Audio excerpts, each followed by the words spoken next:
E a grande discussão é calvinismo ou arminianismo. Como é que a gente debate esse assunto que tem sido aí motivo de tanta discussão nos dias de hoje? E talvez, para muita gente, a coisa até ficou meio complicada, porque virou mais ou menos isso, né?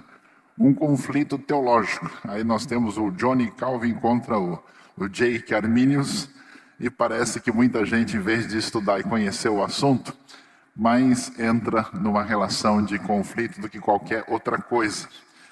De modo que vale a pena, não sei se você vai conseguir enxergar daí, pelo menos ver algumas coisas que fazem parte dessa discussão.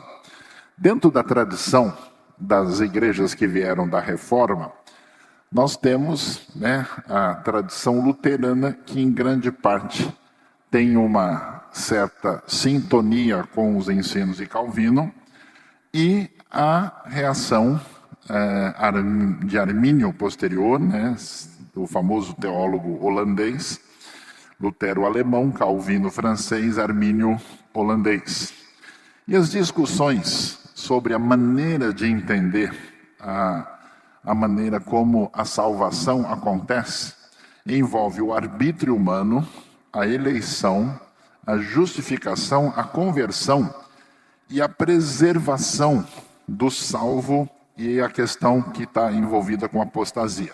Por exemplo, na tradição luterana se acreditava na depravação total, numa eleição não até certo ponto incondicional, mas sempre na tradição luterana se enfatizou eleição somente para a salvação. A justificação de todos os que creem, que é concluída na morte de Cristo. A conversão, ela tem a ver com a ação da graça, que na tradição luterana é confirmada através dos elementos, dos meios de graça, e é considerada uma graça resistível. A preservação diz que cair da graça é possível, mas Deus garante a preservação do fiel. A gente não tem muito a ver nesses detalhes com a tradição propriamente luterana, mas entre Calvino e Armínio, a gente vai ver a diferença. Calvino defendia, e o calvinismo mais especificamente, o que é chamado de depravação total, sem a existência do livre-arbítrio humano. Todas as escolhas estão condicionadas pelo pecado. No arminianismo, existe a ideia de depravação, mas não se recusa o livre-arbítrio, e não se pensa em depravação total. A eleição, no pensamento calvinista, ela é incondicional para a salvação e também para a condenação. Na verdade, os pensadores mais calvinistas enfatizaram as duas realidades. No arminianismo, a eleição é condicional, tendo em conta a previsão da fé ou da incredulidade. Quer dizer, Deus não escolhe a pessoa, mas Deus sabe se a pessoa vai crer ou não. Essa é a maneira de explicar. A justificação, ela é limitada. É só para os eleitos para a salvação, que é conquistado com a morte de Cristo. No arminianismo, a justificação é possível para todos, mas só se completa quando alguém escolhe crer. A conversão é irresistível. Quando Deus age na visão calvinista, não há como a pessoa segurar isso, ela não tem meios que estejam no caminho, e na visão arminiana ela é irresistível e envolve o livre-arbítrio. Segundo a visão calvinista, a perseverança dos santos é garantida, porque uma vez salvo, para sempre a pessoa será salva. Na visão arminiana, a conservação na fé é somente mediante a perseverança, com a possibilidade de uma total e definitiva apostasia. Para a gente entender o que está por trás das duas maneiras de pensar, a gente começa discutindo a questão do pecado em si. Porque a maneira como a gente entende o pecado é a maneira como se tem a base para pensar de uma forma ou de outra. Muita gente, por exemplo, acha uma posição mais interessante, mas talvez não entenda a base que sustenta o pensamento. Então, uma boa definição de pecado, aqui escolhendo o que diz Wayne Grudem, pecado é deixar de se conformar à lei moral de Deus. É o conceito de falha em relação ao alvo, que está na palavra hatat, que está na palavra hamartia, seja em ato, atitude ou em natureza. Então, essa ideia de inconformidade com aquilo que Deus determina. E aí, diante da realidade do pecado, a discussão é o que foi que a queda produziu. Quais são as decorrências do pecado original? E prosseguindo, nós mencionamos um pouquinho sobre isso ontem à noite. Às vezes a gente imagina isso, né? Que o pecado tem a ver com a nossa ruptura com Deus e que atinge principalmente o que a gente vai chamar da nossa realidade espiritual. A visão bíblica é muito mais ampla, né? Você tem essa ruptura com Deus, que é a queda teológica, né? Adão e Eva se escondem de Deus no jardim. A ruptura com o próximo, essa dimensão sociológica. A gente vai ver, por exemplo, né, que Adão culpa Eva e logo os 2 primeiros filhos, Caim mata Abel. Né? Essa ruptura com Deus que causa a ruptura com o próximo. Ruptura consigo mesmo, psicológica. O homem responde que ficou com medo, por isso ele se escondeu. Ele tem medo, culpa, vergonha. E a ruptura com a criação, onde agora a Bíblia vai dizer que Deus afirma: maldita é a terra por sua causa. Então, entendendo que o pecado tem a ver com uma ruptura com Deus, que tem desdobramentos em todas as áreas, a gente começa a entender um pouquinho mais a ideia da redenção.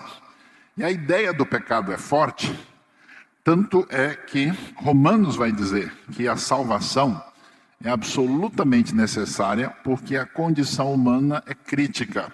E ela vai usar a expressão: o salário do pecado é a morte. A morte na sua dimensão de ruptura para com Deus. A morte na dimensão de sofrer decorrências desse distanciamento com aquele que é a fonte da vida. Ela marca a humanidade. A morte atinge toda a humanidade. A gente não sabe muito bem como seria, né? Aliás, para você começar a pensar já, né? Será que se Adão e Eva levassem um escorregão no Éden e batessem a cabeça na parede ou na pedra, né? Não tinha parede, né? Doía ou não, né? É possível que sim, porque além de se tornarem pecadores, eles foram criados como criaturas, e criaturas são limitadas. Então existe uma dimensão de fragilidade por criação. Mas, com certeza, a maneira como a morte atinge a nós não é a ideia original da criação. Possivelmente o homem passaria por uma dimensão superior sem sofrer o que a gente sofre. A morte atinge todo mundo, tanto o animal como o vegetal. Ela é uma realidade material e espiritual e marca toda a criação. Por isso que Apocalipse vai dizer, né? 1 Coríntios vai dizer que o último inimigo a ser vencido é a morte. Tragada foi a morte pela vitória. E a vitória de Jesus sobre a morte mostra aí o poder da redenção. Então nós temos as consequências do pecado, onde está presente a morte física, a ideia de morte espiritual. Por exemplo, Jesus vai se referir aos seus opositores como pessoas espiritualmente mortas. Vocês estavam mortos nos seus delitos e pecados, a ideia de Efésios 2. E a ideia de morte eterna. Aquele que nele crê tem a vida eterna. Existe a ideia de distinção entre um e outro. Por isso, a seriedade da perspectiva bíblica sobre o pecado é muito clara, diferente do que as pessoas pensam hoje. A maior parte das pessoas tem uma ideologia na cabeça muito parecida com o pensamento de um homem chamado Jean-Jacques Rousseau, que acredita que o meio é que prejudica. Vale a pena ver um filme sobre isso, que é chamado O Senhor das Moscas. Saiu até um filme, é um livro que foi até premiado, onde o autor conta a história de um naufrágio, onde um grupo de meninos fica numa ilha, e não tem pais, não tem televisão, não tem internet, não tem videogame, não tem influência nenhuma desse tipo. E esses meninos vão reproduzindo todos os males da sociedade quando eles entram em conflito um com o outro, mostrando que o problema está dentro, não fora. E muita gente imagina que o problema principal... Por isso que as pessoas, por exemplo, com facilidade acreditam no quê? Que se a gente mudar um sistema político, a gente muda o mundo. Em vez de acreditar que se a gente mudar as pessoas, a gente muda o mundo. Então a maneira de pensar é diferente. O que a Bíblia diz? Romanos 3, como está escrito, não há nenhum justo, nenhum sequer, não há ninguém que entenda, ninguém que busque a Deus. Todos se desviaram, tornaram-se juntamente inúteis. Não há ninguém que faça o bem, não há nenhum sequer. Desde Adão, todos nos separamos de Deus, nos encontramos espiritualmente mortos. Não existe nada bom em nós mesmos, no sentido de perfeito e de puro. Não quer dizer que toda pessoa é um monstro, né? Quer dizer que todos os nossos atos são maculados e imperfeitos. Isso se manifesta nos atos pecaminosos. A ideia importante é que nós somos pecadores por natureza. Pé de caju dá caju. Pé de cupuaçu dá cupuaçu. Pé de gente dá pecado.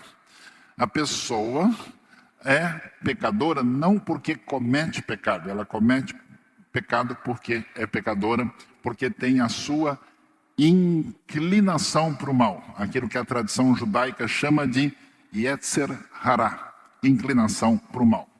E aí a gente tem que podemos chamar de as consequências do pecado, que apresentam-se como realidades pertinentes ao fato de que nós somos pecadores.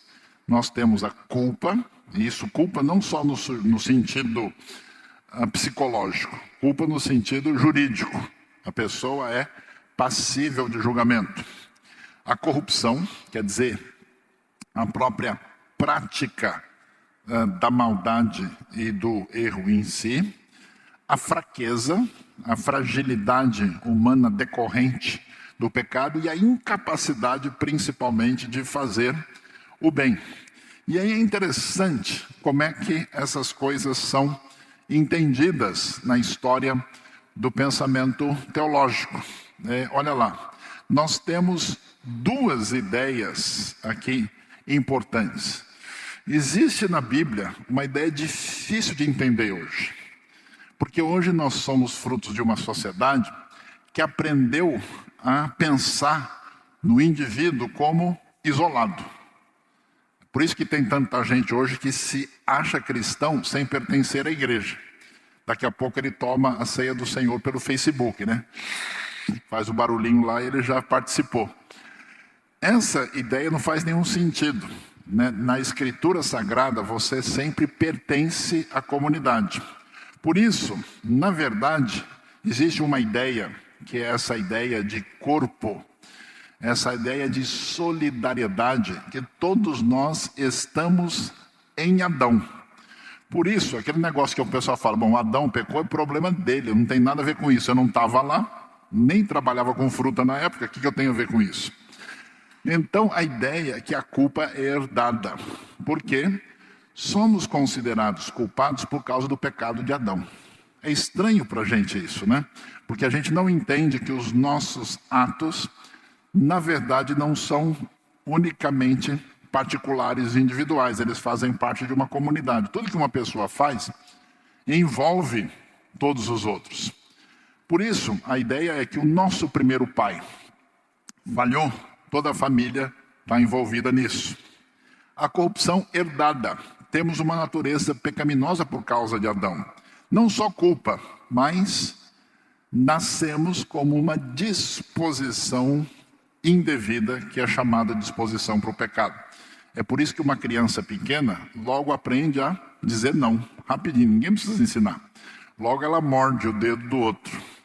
Difícil crianças abandonadas invadir biblioteca para pegar livro de geometria e se aprofundar no assunto. Mas aprender o que é ruim é a coisa mais fácil do mundo. Ensinar o que é errado você nem precisa repetir. Mas ensinar o hino nacional brasileiro, aí é complicado. Como é que é mesmo? Vamos lá, meus irmãos? Vamos lá. Muito bem. Então, diante disso, vamos ver o que mais está envolvido nessa história.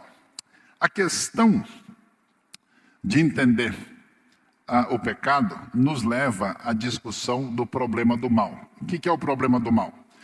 O problema do mal envolve o fato de que, apesar de Deus ser totalmente bondoso e absolutamente onipotente e onisciente, Deus permite o mal nesse mundo.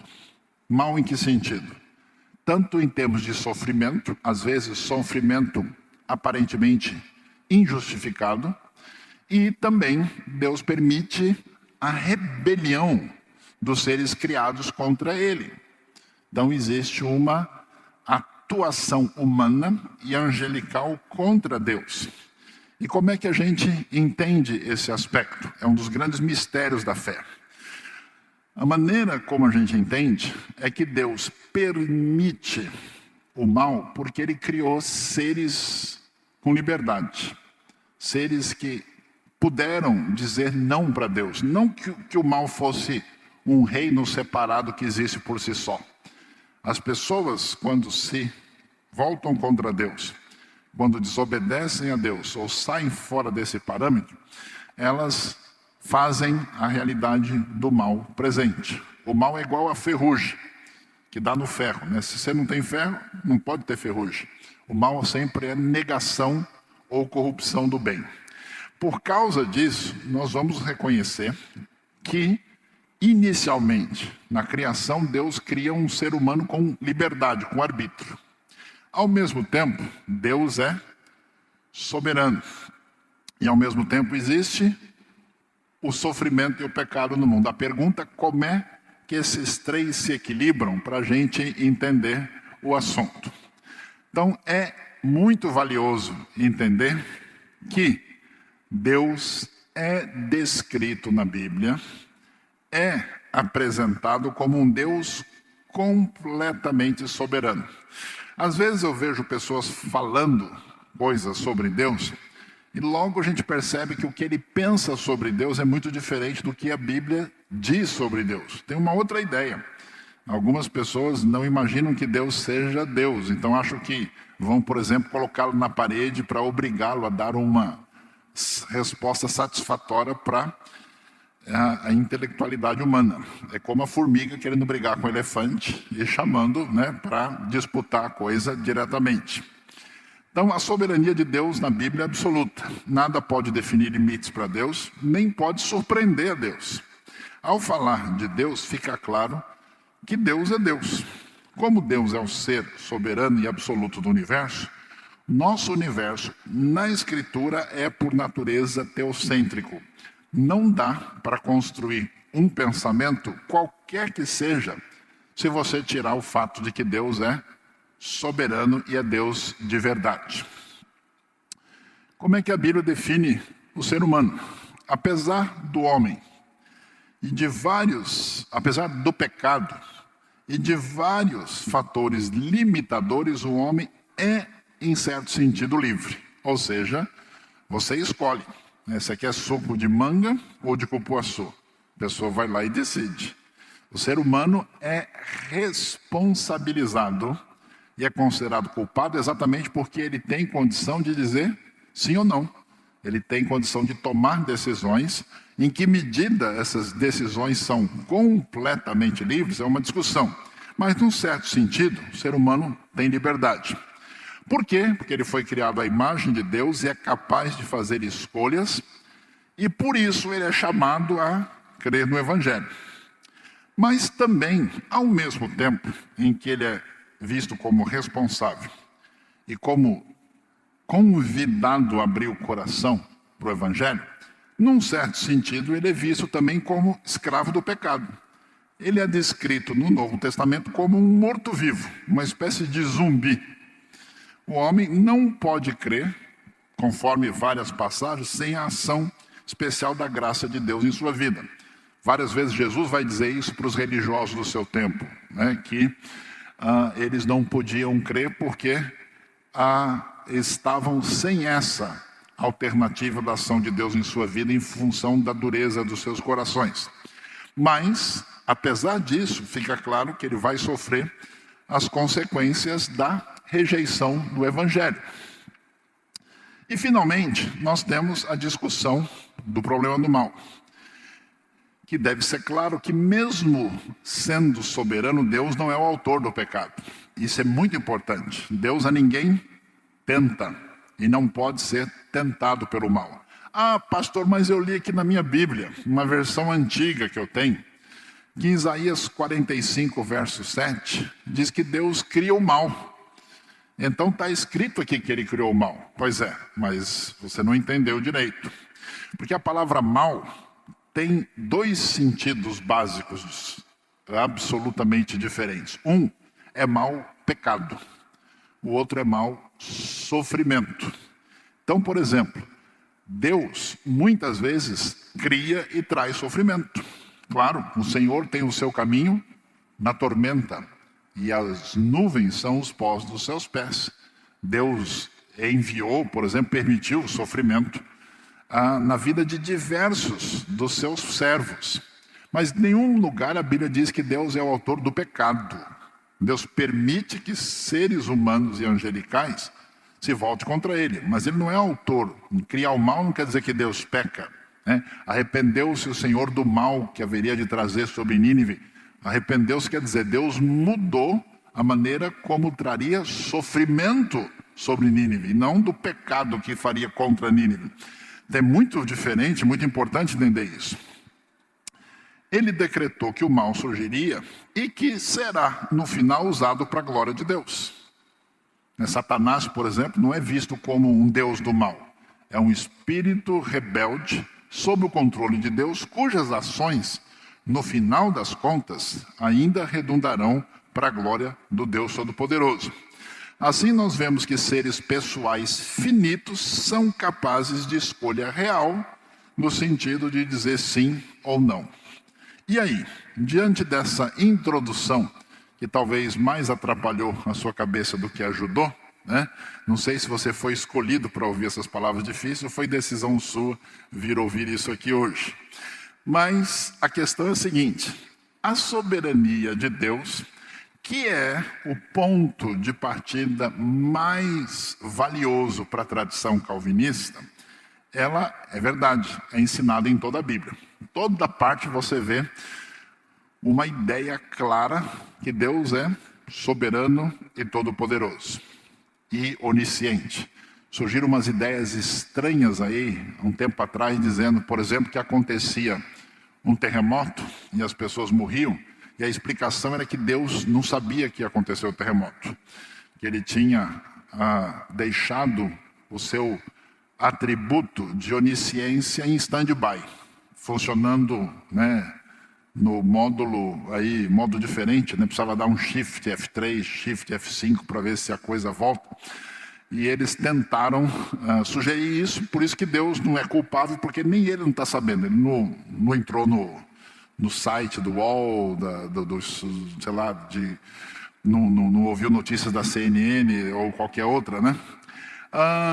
Isso não é verdade. Deus é soberano em toda a Bíblia. O problema não está nisso. O problema está entre o relacionamento que existe entre a soberania de Deus e a liberdade humana. Porque a Bíblia vai dizer que o ser humano é livre e responsável e que Deus é soberano. Como é que a gente entende isso? O que está envolvido nessa discussão? Quais são as perguntas? As perguntas importantes para entender o assunto começa aqui. Primeiro, até onde a queda afeta o ser humano?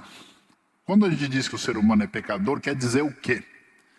Que ele é totalmente perverso, um monstro cruel, que ele é completamente pecador, ou que talvez, como pensava, por exemplo, Tomás de Aquino, que a vontade do ser humano estava destruída pelo pecado, mas a razão não. A cabeça estava funcionando.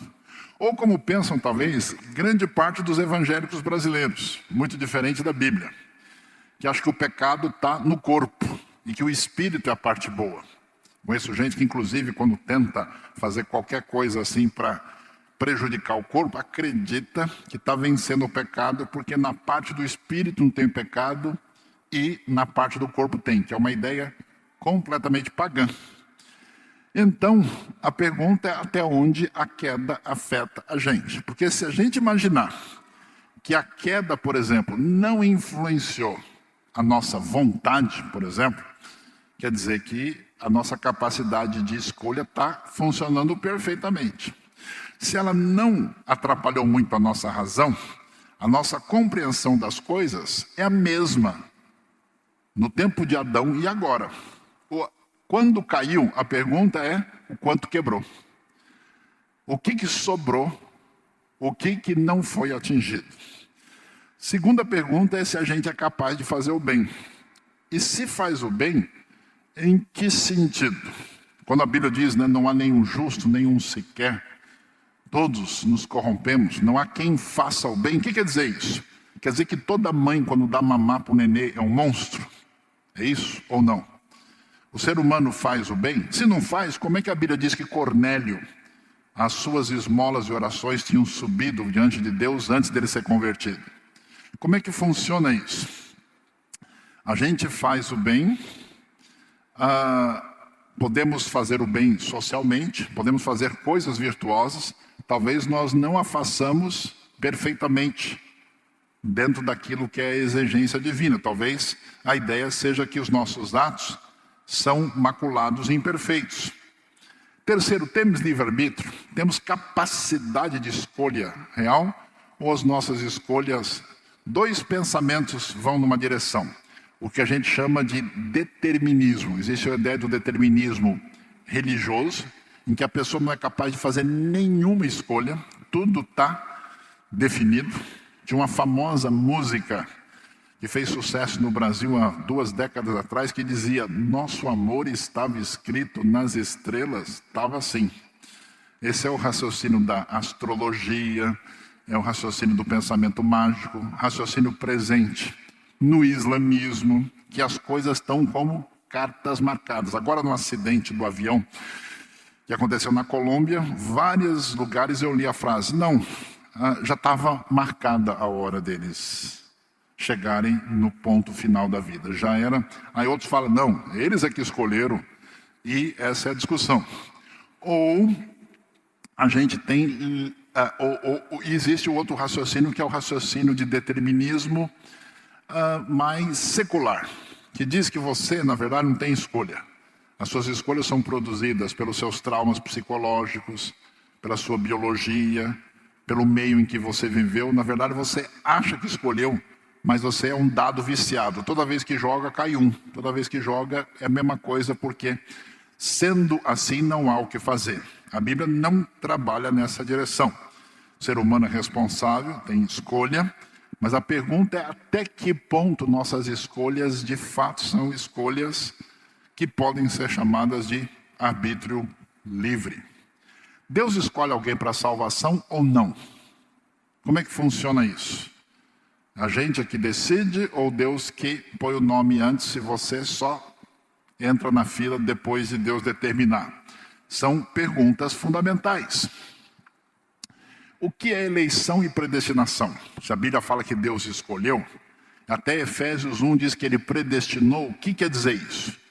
Quer dizer que Deus escolheu a pessoa antecipadamente, ou ele sabia que a pessoa ia acreditar, então ele só ticou o nome, porque ele viu antes.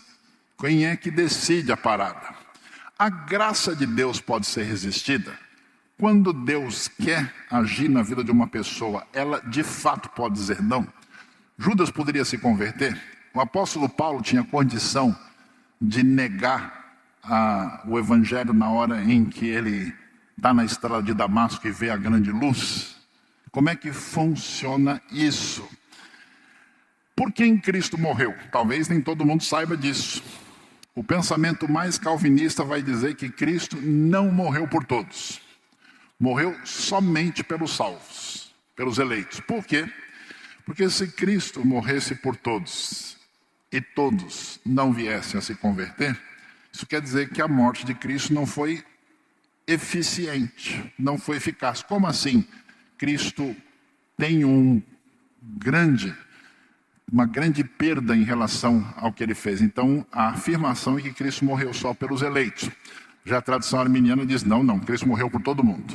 Morreu por todo mundo e só os eleitos, ou só os que creem, só os salvos é que vão tomar a decisão correta.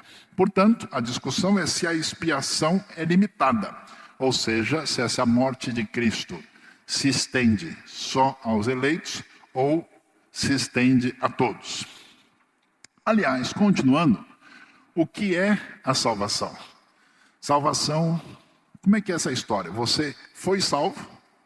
Você será salvo? Ou você está sendo salvo? É interessante que no Novo Testamento a Bíblia diz que Jesus é a porta. Aquele que entra por mim será salvo. Mas diz que também ele é o caminho. E diz que nós aguardamos a salvação. Então no Novo Testamento depende da lente, né, que muda. Uma lente que mostra o começo, mostra a caminhada e mostra o ponto final. Mas o que envolve essa salvação? Salvação envolve, por exemplo, muito dinheiro no bolso, saúde para dar e vender, como muita gente está sugerindo. Salvação é só perdão dos pecados. Salvação envolve mudanças na vida, além de crer que Jesus perdoou os seus pecados. E como é que fica essa salvação na sua vida? Ela pode ser perdida? Se pode ser perdida, como é que ela é perdida? Eu conheço várias igrejas que acreditam na perda de salvação. O que eu achei interessante é que em cada lugar a pessoa perde por razão diferente. Tem lugar que perde por causa da roupa, em alguns lugares perde por causa do cabelo, ou perde porque bebeu uma coisa ou outra que não convém, não é adequada. Em países diferentes as pessoas perdem por costumes diferentes, é muito interessante. E eu conheci gente até que ficava tão preocupado com isso, que dormia de roupa. Porque falava, vai que Jesus volta à noite e eu estou muito à vontade. E aí ele lia o texto lá para que não sejais encontrados nus. E falava, olha, se ele chega e eu estou aqui muito à vontade porque está muito quente hoje, aí eu acabo não subindo e fico para a grande tribulação. Eu acho que a pessoa não estava entendendo bem o ensino do Novo Testamento. Se perde, perde como? E como é que funciona? A salvação é uma bolinha de ping-pong que vai e volta? Como é que funciona isso? Quem produz santificação? Como é que faz? Você é chamado de santo. Aos santos que estão em Éfeso. Quer dizer que o irmão já está santificado? Se não, a gente tem que produzir. É Deus que produz em nós ou a gente que produz a santificação sem a qual ninguém verá o Senhor? E a pergunta, até que ponto chega? Interessante, um homem chamado John Fletcher, que chegou a dizer, no século XVIII, que ele alcançou a experiência do coração puro. E chegou um momento em que ele praticamente não pecava mais. Há mais ou menos 2 décadas surgiu, especialmente no sul do Brasil, uma ideia muito multiplicada, que você podia chegar num grau tão elevado de santificação que a pessoa não pecava mais. E aí o pessoal então dizia que eles chegaram num nível elevado. Será que isso é verdade? O que significa isso? Até que ponto essa santificação faz sentido? Por que eu estou dizendo tudo isso? Porque muitas pessoas costumam ter um monte de certeza sem nem entender do assunto, sem nem estudar a questão e sem nem ver tudo que está envolvido. Quanto mais uma pessoa fizer uma opção na direção da soberania de Deus e for estendendo isso até o fim, ela vai chegar na posição final que Deus faz todas as coisas e a gente não faz nada. Quando ela faz o contrário, ela escolhe a posição de que a liberdade humana é a categoria principal que vale, ela vai até o fim, até o ponto em que Deus praticamente não interfere mais em nada. Então, diante disso, vamos pensar um pouquinho sobre as posições teológicas da história. Vamos lá? É interessante ver que entre o século IV e V surge um homem chamado Pelágio. Pelágio ele é considerado um herege porque a posição dele era muito radical. ele chegou a dizer uma coisa interessante, que o homem é bom por natureza. E que quando Adão pecou, o problema de Adão não tem nada a ver com isso. A queda trouxe condenação para o Adão. A disposição da vontade humana não foi afetada. Não teve nada a ver. O homem, na verdade, nasce como Adão. E agora ele tem que tomar uma posição. Por que a história de Adão está lá? Para dizer para a pessoa, hoje, se ela escolhe ou não repetir o erro de Adão ou mudar o seu caminho. E o homem, então, é capaz de escolher entre o bem e o mal. O homem comete pecado só e somente só quando segue o mau exemplo do primeiro pecador, que é Adão. Pelágio pensava assim, e os outros, alguns autores liberais, os socianos, e grande parte dos representantes do judaísmo contemporâneo tem uma ideia parecida com esse pensamento que a gente chama de pensamento pelagiano. A tradição arminiana, ela vai numa direção diferente, é bom a gente entender. Ela vai dizer, não, o homem não é bom, ele é decaído por natureza. A queda trouxe condenação, enquanto condenação, para Adão. Mas o pecado de Adão nos é imputado toda vez que a gente peca individualmente em concordância com Adão. Na tradição arminiana não se tem uma ideia tão forte de que o pecado chega a nós por sermos descendentes de Adão, mas pela nossa concordância com Adão. A disposição da vontade é corrompida de modo que o homem tem uma inclinação para o pecado, mas Deus concede graça preveniente para corrigir essa disposição pecaminosa. O homem é agora como Adão no Éden, capaz de escolher entre o bem e o mal, né? Apesar de que não é a mesma coisa do pensamento pelagiano, que acredita que o homem é praticamente inocente e completamente neutro. No pensamento arminiano não é assim. Armínio pensa isso. Pensamento católico, metodista e pentecostal geralmente está alinhado com esse tipo de ideia. O que o arminianismo sempre defendeu? Primeiro, que não dá para abrir mão do livre-arbítrio. Todas as pessoas têm capacidade completa de dizer sim ou não a partir da sua própria vontade. Depois, que a eleição que Deus faz, ela é sempre condicional. Deus nunca elege uma pessoa sem saber antecipadamente que ela vai ser gente boa.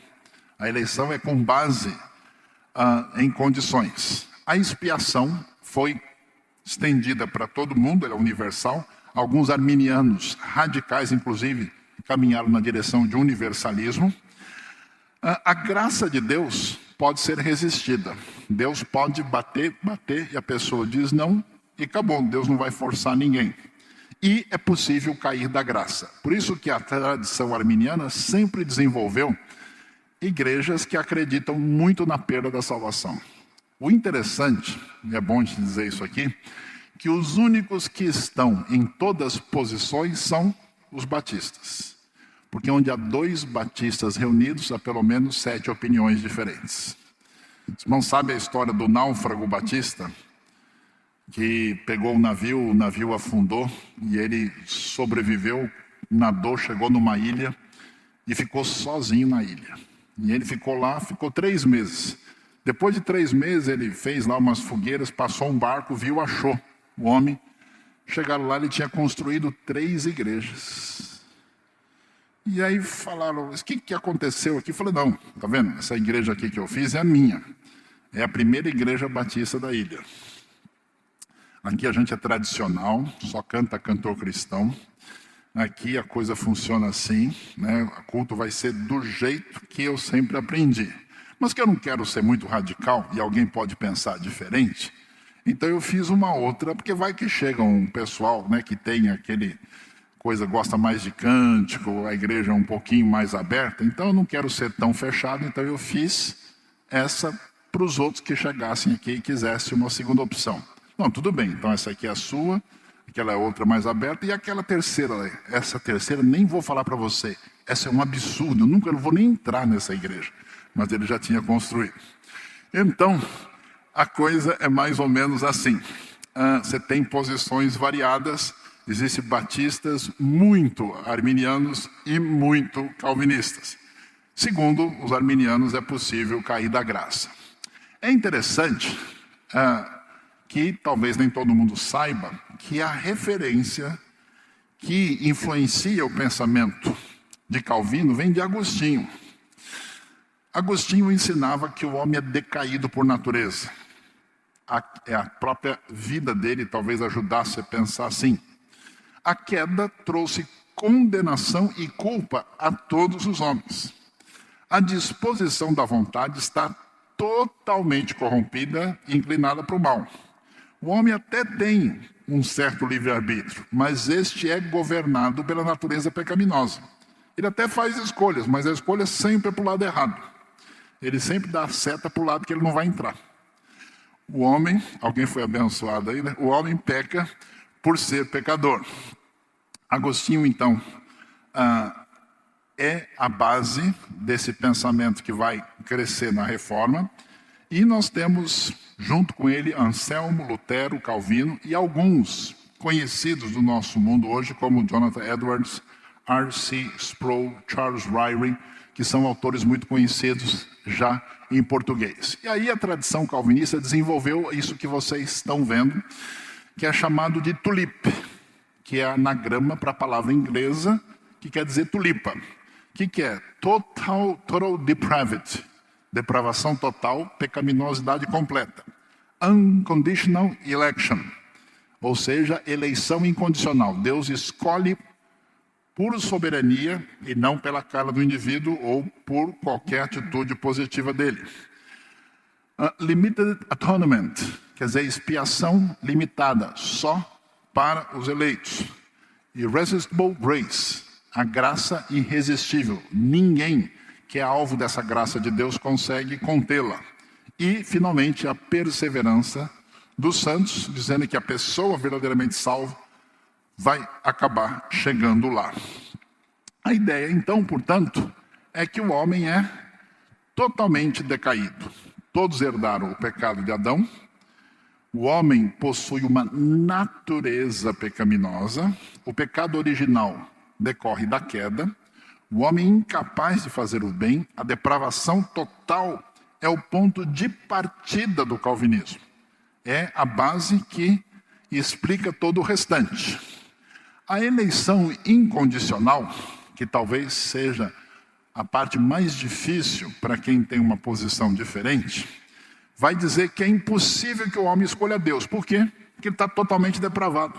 Não tem como ele jamais querer a Deus se Deus não mexer dentro dele antes. Deus escolhe arbitrariamente, ou talvez melhor, soberanamente, no sentido em que Deus não escolhe porque ele sabe que o cara é bom, que o cara vai, porque ninguém é bom. Essa que é a maneira de pensar. O destino humano, nesse sentido, é predestinado. Deus escolhe alguns e não escolhe todos. E alguns são destinados à perdição, né? E depende do grau de calvinismo.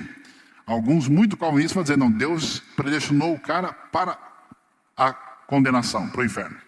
E outros vão dizer, não, Deus salvou alguns, os outros que ficaram aí é uma outra questão. Eles já estavam perdidos. E aí acredita-se então no que é chamado de expiação limitada. Jesus morreu apenas pelos eleitos, do contrário, o sacrifício de Jesus seria ineficaz. O sacrifício de Cristo beneficiou apenas uns poucos, esses eleitos. Aí a gente tem a diferença de entendimento. O arminiano vai afirmar que Cristo morreu por todos de modo igual, veio salvar a todos, morreu por todos e fez expiação por todos, até mesmo pelos os que no fim perecerão. Palavras de John Wesley. John Wesley, da tradição metodista, era muito arminiano em vários aspectos. Os calvinistas dizem que morreu pelos eleitos. A extensão da expiação é idêntica à intenção da eleição divina. Graça irresistível, muito interessante. O Espírito Santo opera diretamente. O homem não tem escolha. É aquela frase: se Deus mandou Jonas ir para Nínive, ele nunca vai chegar a Tarsis. Ponto. O homem não tem escolha, o homem não pode resistir à ação do Espírito. Ele não pode nem entender o Evangelho, se alguma coisa não der um clique lá dentro. Sem a intervenção divina, não pode haver salvação. A perseverança dos santos vai mostrar que Deus tem controle total. Salvação nunca se perde. Uma vez salvo, salvo para sempre. Apostatar de fato é impossível. Mas como é que a Bíblia fala daqueles que uma vez foram iluminados e caíram? Como é que fica Judas Iscariotes? Como é que fica Demas, que abandonou Paulo? Qual é a resposta calvinista? Eles nunca foram convertidos de verdade. A famosa expressão, foi convencido, mas não é convertido, né? Não sei se isso resolve muito, mas pelo menos é a resposta. Agora, preste atenção nesses gráficos que são muito interessantes. Entenda bem para você ficar craque no assunto. Depois vai ter prova no final, não sei se o pastor Zacarias avisou, né? Só almoça quem conseguir resolver todas as perguntas da prova. Amém, irmão? Quem foi escolhido, né? Vamos lá. Na posição pelagiana, o pecado original de Adão, atenção, nem a culpa de Adão, nem a natureza decaída de Adão atinge ninguém. Eu aqui estou livre e separado de Adão. Por que eu tenho problema na minha vida? Só aquilo que eu escolhi de errado. Só existe o pecado individual de cada um. Por que a história de Adão está lá? Só para mostrar para a gente o perigo da má escolha. Um pensador parecido, que é um teólogo americano recente, chamado Clark Pinnock, pessoal da teologia relacional, amigo de um homem chamado John Sanders, ele tem um pensamento parecido, nega a natureza decaída e a culpa, mas diz o seguinte: eu tenho um problema, que é a minha depravação cultural. Como assim? Por exemplo, o menino nasce na Alemanha nazista, em 1930. Quando ele está com 10 anos, ele é levado para aprender lá com a escola os conceitos nazistas e desenvolve um monte de prática. Ele nasce numa tribo que pratica canibalismo. Cresce num ambiente onde as pessoas ensinam a matar gratuitamente. Ele cresceu e aprendeu assim. Isso é bom? Não, isso é mal, mas é uma depravação cultural. Aquele ambiente é que estragou o indivíduo. No arminianismo clássico, a coisa muda.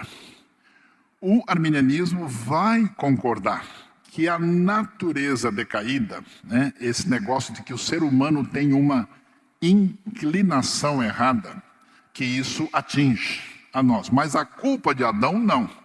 Isso é dele. Não tem essa ideia de que o erro de Adão me atinge do ponto de vista da culpa, não. Só a natureza. Por isso, existe uma ideia, vamos dizer, diferente daquilo que a gente vê na tradição de Agostinho e de Calvino, onde você calado já está errado. A natureza decaída e a culpa atingiram você. Mesmo o bebezinho, o nenezinho mais fofo e lindo desse mundo, se você der mole, ele vai mostrar que ele é parente de Adão. Herdada a natureza caída e a culpa. Para a gente entender isso, olha só a compreensão disso. Como é que Pelágio pensava? Presta atenção no gráfico aqui, que ele é bastante interessante. Vamos ver se a gente consegue aqui, olha lá.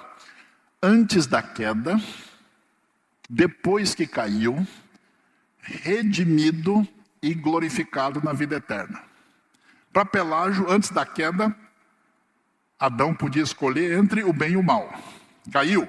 Como é que a gente está hoje? Do mesmo jeito. Você pode escolher entre o bem e o mal. Não tem muita diferença, porque hoje, segundo Pelágio, eu posso não pecar.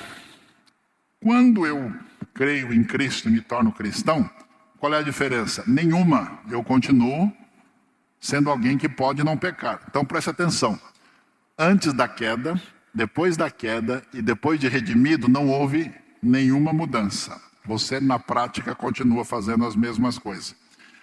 Glorificado, depois de salvo, aí sim, você não poderá mais pecar. Só na vida eterna você pode escolher entre o bem e o bem, porque agora você foi salvo completamente.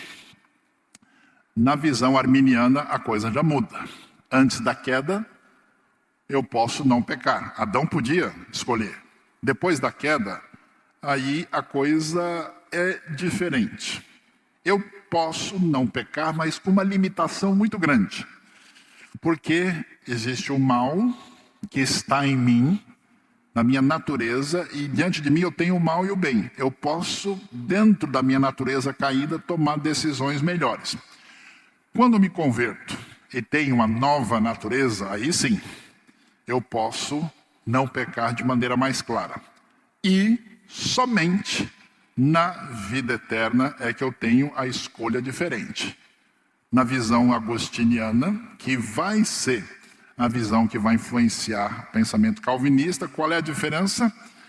Eu não posso não pecar no momento de hoje. Qualquer coisa que eu faça, de alguma maneira, está maculada, prejudicada. Eu vou fazer uma oração na igreja, mas é só para mostrar para os outros. Eu vou dar uma oferta, mas é para as pessoas baterem palma e achar que eu sou lindo e maravilhoso. Todas as minhas atitudes sempre têm 5 pontos de interrogação. Amém, irmãos? Quem foi abençoado, levante a mão, vamos lá. Redimido, aí eu posso não pecar. Agora, com a nova natureza, pelo Espírito Santo, eu posso fazer o bem segundo Deus. E só na vida eterna é que a escolha está definida. Como é que a gente resolve essa confusão toda? Como é que a gente lida? Esse assunto é importante porque o meio evangélico está confuso e brigando sobre ele. Primeiro, existe um problema nas duas posições. Qual é o problema? A gente chama de polarização do testemunho bíblico. O grupo que defende a soberania de Deus, o que faz? Só escolhe os textos da soberania de Deus e os outros esconde. Ou então diz, não, isso aí é um texto difícil. Qual que é o texto difícil? O que vai contra a minha ideia. Os outros, que defendem a liberdade humana, eles escondem os textos que defendem a soberania de Deus. E aí você acaba tendo uma polarização, ou um selecionamento, vamos dizer, indevido dos textos. Depois, o modelo teológico condutor da teologia. Qual é o nosso jeito de pensar? É um jeito de pensar que nem sempre é um jeito da Bíblia.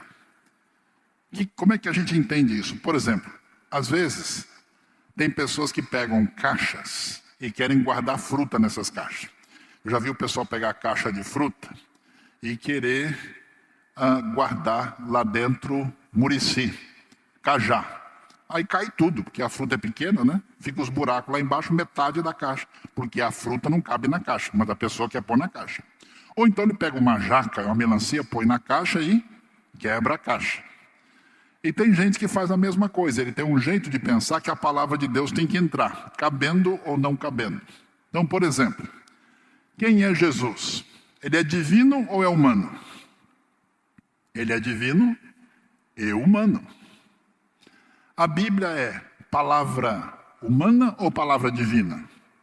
Ela é palavra humana. A linguagem que está lá não é linguagem dos anjos, é grego, hebraico, aramaico. E a palavra divina. Deus é um ou é três? É um só ser em 3 pessoas. Por quê? Porque o pensamento bíblico mantém o que a gente chama de tensões.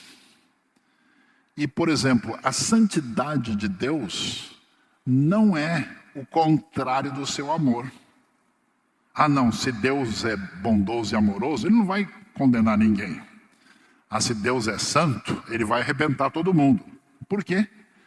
Na verdade, as coisas não estão em contradição, elas são um contraponto. Ser contraponto é diferente de ser contradição. Por isso, na Bíblia, o jeito de pensar é diferente. O jeito de pensar da Bíblia parece a geleia de pimenta da cabana do sol. É doce e apimentado ao mesmo tempo. Quer dizer que Deus é soberano e o ser humano é responsável e livre ao mesmo tempo. Então, o modelo lógico condutor de muita gente é uma camisa de força. É uma caixa onde não cabe a melancia. Toda vez que põe, quebra. Aí, quando quebra a caixa, o sujeito vai quebrar a cabeça do outro. Por isso, os textos e teologias na Bíblia apresentam ênfase diferente. Por exemplo, Hebreus. Hebreus enfatiza muito o quê? A responsabilidade humana. Olha, se vocês abandonam a Cristo e voltam atrás, eu vou dizer para vocês que o prejuízo é grande. Vocês lembram o que aconteceu no passado? Vocês sabem que Esaú buscou arrependimento e não conseguiu? A ideia de Hebreus não é assim que a pessoa pode ficar do jeito que está, porque se Deus escolheu ele vai dar tudo certo. Hebreus enfatiza a responsabilidade humana.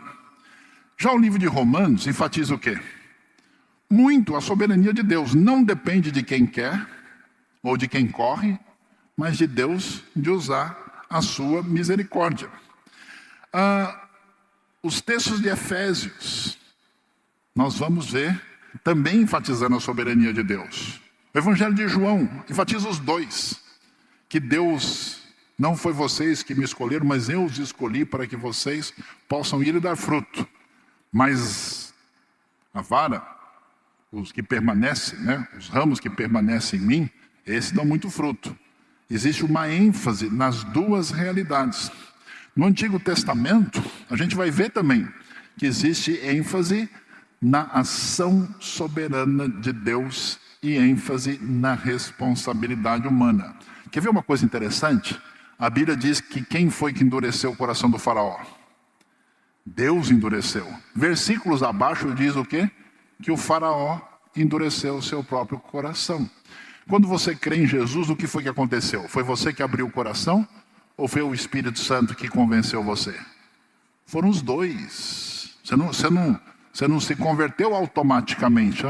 Nem sei o que foi que eu fiz. O que foi que eu fiz mesmo? Eu encontrei um sujeito assim que dormiu o culto todo. Acordou na pregação, assim, terminou, ele acordou, estava tendo um apelo. Aí levantou a mão e foi lá na frente. Aí o cara falou, esse é predestinado mesmo. Ele dormiu a pregação toda e mesmo assim se converteu. Aí ele ganhou uma Bíblia. Semana seguinte ele estava com uma Bíblia encapada numa propaganda de cigarro. Ficou um mês na igreja e desapareceu. Então você vê que a coisa realmente não funcionou. Então, nós temos variação. E qual que é o perigo? Quando a pessoa exagera na direção da soberania divina unicamente, ele pode cair no fatalismo. Se eu sou assim é porque Deus quer. Eu conheci gente que vivia uma vida, fala, olha, não cai uma folha da árvore sem a vontade de Deus. Então, se eu estou usando cocaína, é porque Deus, de alguma maneira, tem algum plano nisso. Eu encontrei um indivíduo fora da igreja, vivendo uma vida totalmente errada. Eu perguntei para ele, mas você não acha que você deveria voltar para o Senhor agora? Ele falou, não posso voltar, só quando Deus determinar. Só quando Deus me tocar é que eu volto. Eu falei, eu acho que você tem que se tocar, viu? Porque o negócio não é bem assim, não. Determinismo, fatalismo. E do outro lado, quando a soberania de Deus é excluída, existe só decisão humana e liberdade humana, a tendência é cair no humanismo e universalismo. É como se Deus não determinasse nada, Deus nem fosse o Deus da Bíblia, e a tendência é ir na direção errada. Quais são os problemas sérios? Se é verdade que eu determino tudo, isso quer dizer que eu tenho a vontade absoluta do universo. Deus me orienta, o diabo me tenta, mas quem decide sou eu. Sou o rei do pedaço. Será que é assim? Eu me salvo no final das contas, porque eu fui fiel, eu permaneci. Eu fiz, por isso que é muito comum esse famoso crente santarrão, que acha que ele é o rei da cocada preta assim na igreja. Ele põe uma panca porque ele acredita na justiça própria. E nunca estarei seguro, porque se eu vou perder a salvação, perco quando? Quando eu fico nervoso no trânsito, quando o sujeito me fecha? E aí ela volta quando? Quando baixa o calor? Como é que funciona? Por isso que quem pensa assim quase sempre cai no legalismo. Se eu determino as coisas, Deus não é soberano e nem recebe glória. Na prática, eu sigo um enfoque humanista e dá a impressão que eu sou moralmente neutro, que eu simplesmente tomo essa posição a partir de mim mesmo. Problemas dos calvinistas. Se Deus determina tudo e o ser humano não participa, será que Deus pode ser considerado injusto? Deus tem um favoritismo, escolhe a pessoa assim do nada? Será que tem gente que quer ir para o céu, bate na porta, pede para entrar, Deus diz, não, você não está na lista, feio, vai embora. É assim? Não pode ser. Será que, se for um determinismo, será que eu não tenho escolha nenhuma? Eu conheci gente que falava assim, se eu tiver que ir um dia, Deus vai me levar, porque Ele é que decide. Se é verdade, como muitos influenciados por um ultra-calvinismo fizeram, não é necessário nem pregar o Evangelho. Quando William Carey quis começar o seu movimento missionário, o pastor da sua igreja falou assim, quando Deus quiser salvar os pagãos, Ele vai fazer isso. Não é precisar de um indivíduo como você, que aliás na época era sapateiro. Eu não preciso me santificar, porque eu vou estar lá, eu já estou classificado, eu jogo pelo empate. Eu vou para o céu mesmo, vou segurar o 0-0, vou esperar o apito final. Será que alguém pode ser condenado, já que Deus decide tudo? E se é verdade que ninguém corre perigo nenhum, por que tantas vezes o Novo Testamento diz, cuidado, vigie, preste atenção, se tem tanta advertência, será verdade que não existe perigo nenhum? Então, como é que a gente pensa sobre isso? O problema do modelo teológico, vamos ver lá. Aquilo que a gente mencionou um pouquinho. Quando a gente estuda a Bíblia e os assuntos teológicos, é muito importante entender que o estudo da teologia tem 3 áreas principais. E o problema de muita gente é ficar em uma ou talvez em nenhuma delas. Por exemplo, a teologia chamada catafática é a teologia preocupada com doutrina. E ensina como pensar sobre Deus e coloca Deus numa caixa. É a teologia sistemática tradicional. Deus é assim, seus atributos, a obra de Cristo. Isso é bom, é importante, mas tem os seus limites. A outra ideia de teologia que aparece no verdinho aí é a teologia pietista devocional. Enfatiza a vida diária com o Senhor, a oração, a dedicação. Interpreta Deus através da experiência. Vocês já descobriram, né? Que tem muita igreja que só tem experiência e tem outra que só tem estudo racional. E existe o que a gente chama de teologia apofática, que enfatiza o mistério, ou seja, não afirma uma série de coisas sobre as quais a gente não sabe direito. Uma coisa que é misteriosa não é irracional, ela é além da razão.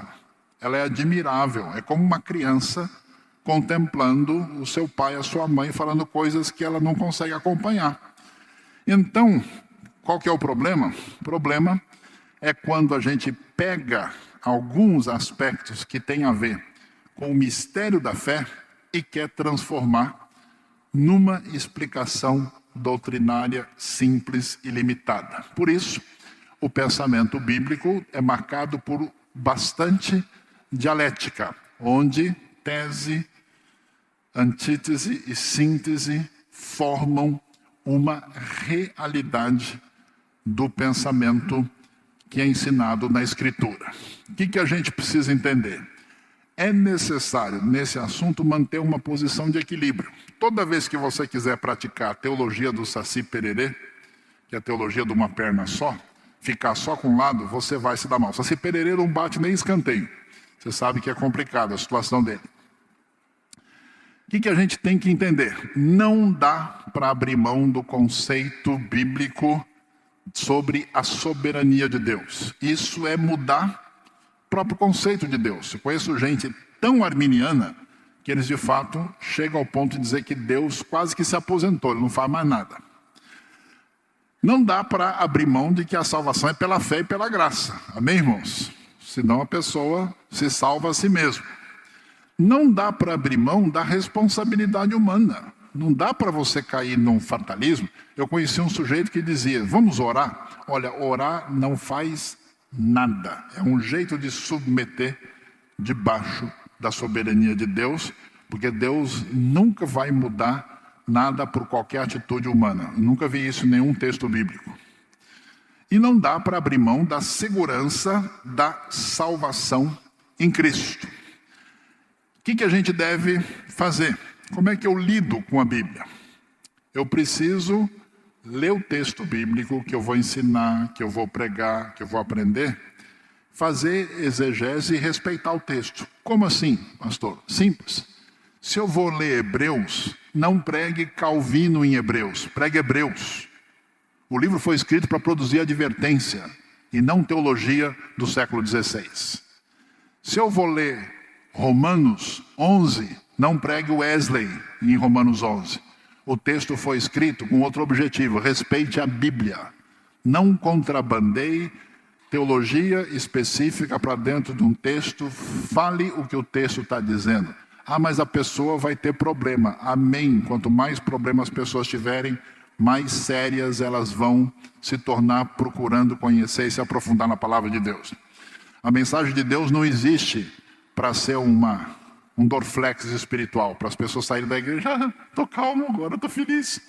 Né? Não, é para a pessoa entender. Permite a tensão dialética. A teologia bíblica aceita que duas ideias aparentemente diferentes têm que conviver numa relação chamada dialética. O texto bíblico não pode ficar preso a caixas. É aquela coisa difícil, que a pessoa é tão presa numa caixa, que ele lê o texto e prega o que ele sempre pensou. Então, para que o texto? E entenda que a questão envolve aquilo que vai além da nossa razão. Numa perspectiva bíblica, a gente precisa manter a tensão entre certas ideias, não resolver tudo racionalmente, que a gente não vai conseguir, entender a função do texto que foi escrito e obedecer à recomendação dele. Se o texto foi escrito para fazer as pessoas orarem, é para fazer as pessoas orarem. Se ele foi escrito para a gente fazer missões, é para fazer missões. Entender a complexidade de certos temas. Você não vai resolver tudo porque você não sabe. Ponto final. Não adianta ficar procurando chifre em cabeça de cavalo, porque você é limitado. Descobrir o que é fundamental no texto e escutar o texto e jamais forçar o texto a dizer aquilo que ele não quis dizer. Como é que a gente termina? Depois de entender todo esse cenário, qual é o valor prático disso? Nós podemos e devemos respeitar o que é sagrado nas Escrituras, aquilo que é a palavra divina e a sabedoria de Deus. Para nós precisamos entender que é uma coisa muito valiosa deslocar essa questão para a vida prática. Porque veja bem, por exemplo, às vezes a pessoa estuda escatologia com que finalidade? De descobrir o RG do anticristo. Para saber que time ele torce. Eu tenho algumas sugestões, depois eu posso falar pessoalmente para alguns. Né? Mas o objetivo da Bíblia ao falar de escatologia é o quê? Produzir vida piedosa nas pessoas que seguem a Jesus. Então, às vezes, a pessoa faz um estudo com um foco diferente. E isso tem que ser deslocado para a vida. Valorizar a unidade do corpo. O que quer dizer isso? É muito complicado quando o povo de Deus começa a brigar por coisa menos importante, a se dividir por questões secundárias. É necessário ter maior tolerância. A gente precisa ser unido naquilo que é essencial e tolerante naquilo que é secundário. Se uma pessoa tem uma visão diferente sobre um tema secundário, amém. A gente conversa, discute isso de maneira amadurecida e respeita o jeito diferente de pensar. Crescer em humildade diante da amplitude daquilo que envolve o conhecimento de Deus e sempre estar preocupado não em ter a razão talvez absoluta, não de achar que entendeu completamente o assunto, mas de glorificar a Deus e ser obediente à sua vontade. Deus abençoe a nossa vida e que Ele encaminhe a sua vida na direção certa e que você escolha o caminho que Ele tem para nós. Amém? Deus nos abençoe. Louvado seja Deus nesta manhã.